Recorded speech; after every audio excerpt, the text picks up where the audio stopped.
சங்கீத புஸ்தகம் 5ஆம் சங்கீதம். நெகிலோத் என்னும் வாத்தியத்தில் வாசிக்க ராகத் தலைவனுக்கு ஒப்புவிக்கப்பட்ட தாவீதின் சங்கீதம்.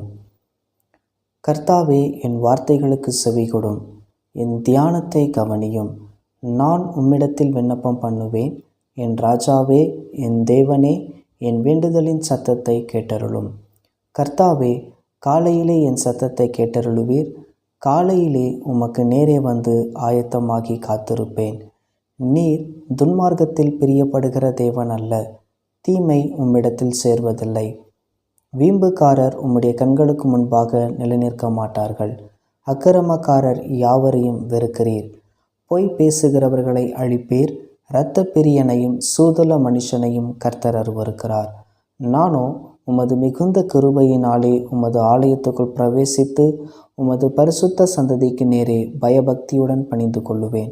கர்த்தாவே, என் சத்துருக்களின் நிமித்தம் என்னை உம்முடைய நீதியிலே நடத்தி எனக்கு முன்பாக உம்முடைய வழியை செவிப்படுத்தும். அவர்கள் வாயில் உண்மையில்லை. அவர்கள் உள்ளம் கேடுபாடுள்ளது. அவர்கள் தொண்டை திறக்கப்பட்ட பிரேத குழி. தங்கள் நாவினால் இச்சகம் பேசுகிறார்கள். தேவனே, அவர்களை குற்றவாளிகளாக தீரும். அவர்கள் தங்கள் ஆலோசனைகளாலே விழும்படி செய்யும். அவர்கள் துரோகங்களுடைய திரட்சியின் நிமித்தம் அவர்களை தள்ளிவிடும். உமக்கு விரோதமாய் கலகம் பண்ணினார்களே. உம்மை நம்புகிறவர்கள் யாவரும் சந்தோஷித்து எந்நாளும் கெம்பீரிப்பார்களாக. நீர் அவர்களை காப்பாற்றுவீர். உம்முடைய நாமத்தை நேசிக்கிறவர்கள் உம்மில் களி கூறுவார்களாக. கர்த்தாவே, நீர் நீதிமானை ஆசிர்வதித்து காருண்யம் என்னும் கேடகத்தினால் அவனை சூழ்ந்து கொள்ளுவீர்.